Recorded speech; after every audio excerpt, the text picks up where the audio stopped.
After that Phoenix run, then you go over to New York and you reunite with Coach D'Antoni. I had him down in Houston, so I know the vibes with D'Antoni. And then later on in February, Carmelo Anthony joined that group. Why do you feel? What's your thoughts in hindsight?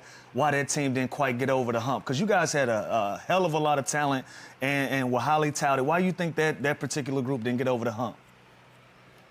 Well, when I first got to New York, I wanted to go to a place. First of all, I was raised in New York, right? I moved to New York in the 3rd grade. I was there until high school, basically. So I was familiar with New York. But then also, D'Antoni was there. And so I felt like it was a great reunite situation to go to New York.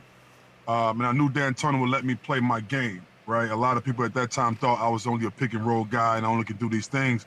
And I'm like, that's far from the truth. So when I got to New York, I knew D'Antoni would allow me to play my full game. And that's what I was able to accomplish that first half of that season.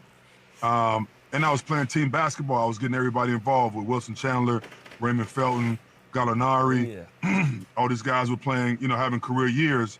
And then once we brought in another superstar like Carmelo, he requires a lot of attention.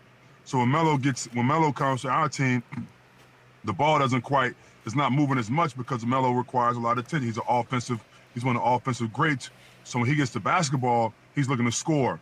And so a lot of the cohesiveness somewhat faded away during that time. And then I also started suffering some injuries year 2, year 3, battling back and forth.